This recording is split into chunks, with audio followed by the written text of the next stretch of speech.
What do you do in the caravan? Anybody I can lay my hands on.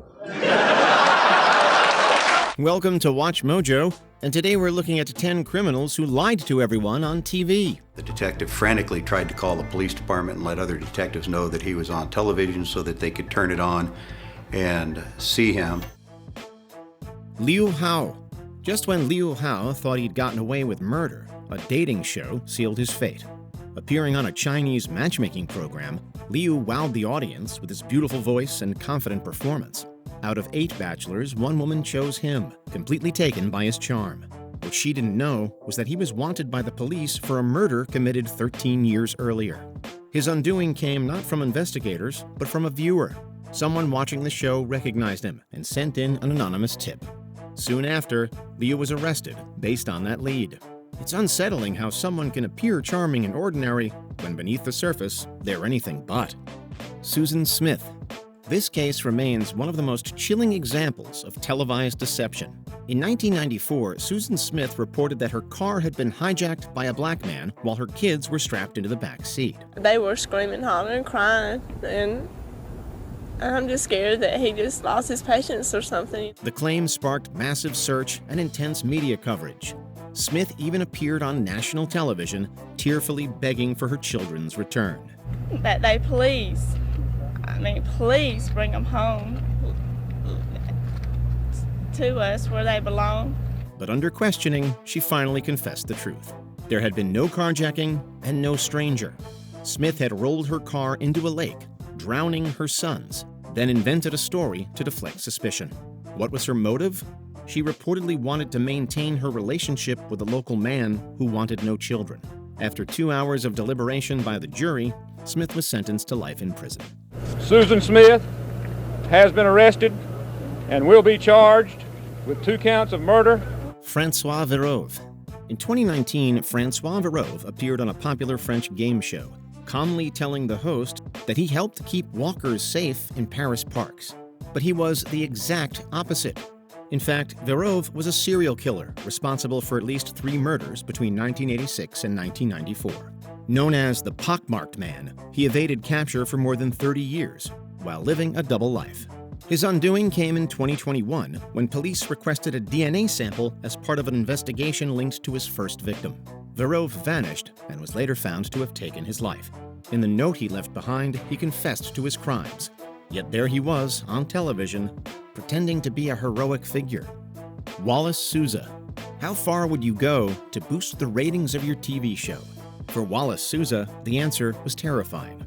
Souza hosted a popular Brazilian crime program that promised to expose violence, demand justice, and give victims a voice. The people believed him, didn't they? And they loved him. For years, he played the fearless journalist, often the first at crime scenes, with shocking, exclusive details. But suspicion grew when that pattern became impossible to ignore. Investigators alleged Souza didn't just report crimes, he helped to orchestrate them. So while he framed himself as a crime fighter, he was actually a villain. Former military cop Moa George told police he was merely following orders from his boss, Wallace Souza, who he said directed him to carry out brutal executions for his TV show. Souza denied all allegations, but what was found in his home raised serious questions. Before the case could be resolved, Souza died in 2010, leaving behind one of TV's darkest scandals. But Wallace's sons remain committed to fighting for their father's name.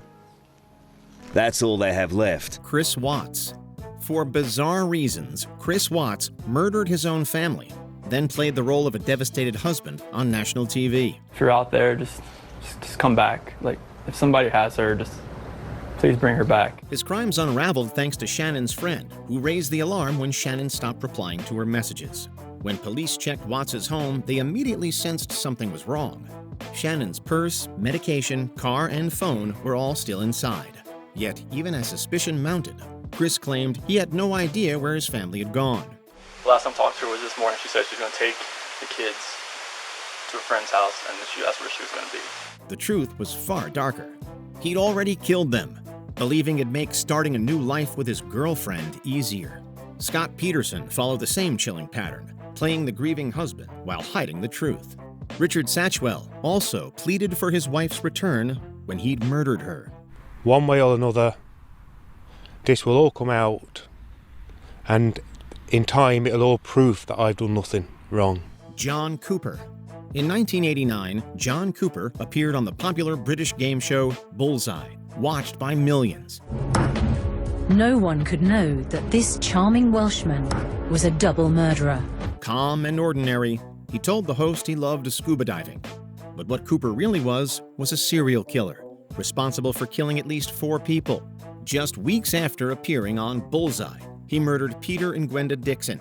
Just 3 weeks after this episode was filmed, Peter and Gwenda Dixon were shot dead. He'd later go on to indecently assault multiple victims, commit a series of burglaries, and armed robbery.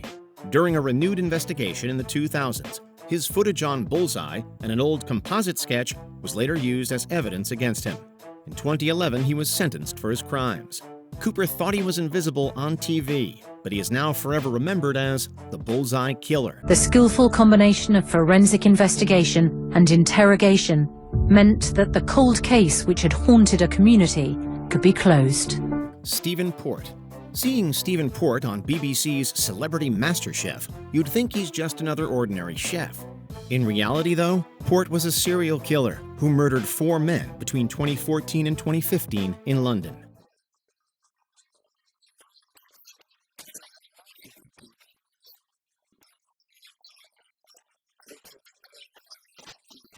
He used dating apps to lure them, drugged them with lethal doses of GHB, and then staged the scene to look like accidents. The most disturbing part? Port got away with it for a long time because police often treated the cases as accidents.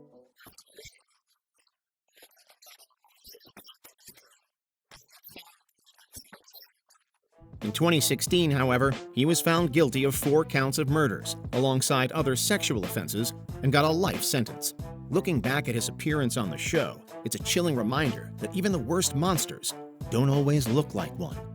Lorie Vallow Daybell. Chad Daybell and Lorie Vallow remain one of the deadliest couples to have ever existed. Together, these two believed the world was headed toward imminent destruction, and they were chosen to lead their followers through it.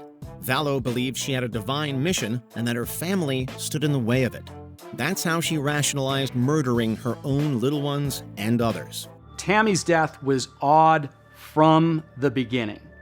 Family said she died in her sleep. They didn't want an autopsy performed. But Vallow wasn't always this warped killer. In 2004, she appeared on Wheel of Fortune as this vibrant mother, and even later competed in Mrs. Texas. Talk about your family a little bit. I have a wonderful husband, Joseph, at home, who is watching our 2 beautiful children, Colby, who's 7, and Kylie, who is 1. Yeah, what do you guys like to do for fun? We like to play all kinds of sports on our 3 acres. Okay, sounds like you have a nice life there. We do. Okay. It's truly unsettling how she looked harmless and even aspirational on these shows, long before she became known as the Doomsday Mom.